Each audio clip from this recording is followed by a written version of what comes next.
He spent 404 days behind bars, handcrafted 39 keys, and successfully opened 15 prison doors. This hardcore escape story actually happened in real life. The story begins with Tim sitting on a toilet, shoving a cigar tube stuffed with cash up his butt. He was about to be sent to prison, and those few $100s would become the key to his freedom 400 days later.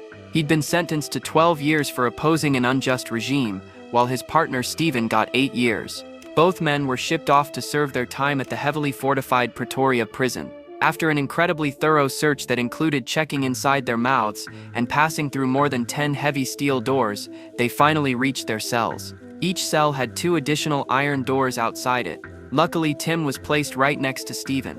During mealtime, Dennis coughed once, and every prisoner in gray uniforms responded by banging their bowls and tables in unison. Clearly, Dennis was their leader. During exercise time, Dennis immediately spotted something off about Tim's awkward gait. He could tell Tim had something hidden up his rear.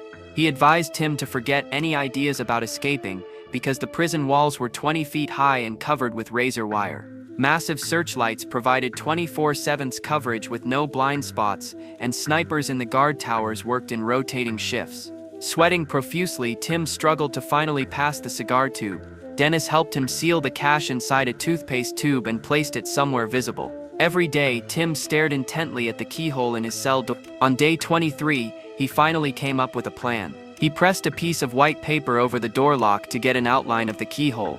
Then he inserted a paper stick and used a pencil to create a rubbing of the internal structure. Finally, he used the paper stick to measure the depth of the keyhole. That's right, he was going to make prison keys.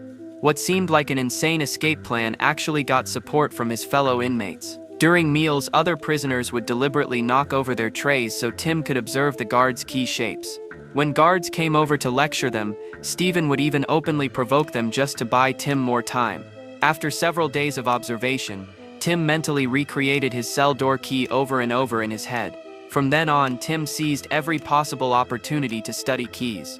After countless revisions, he finally drew up his first key blueprint on day 73.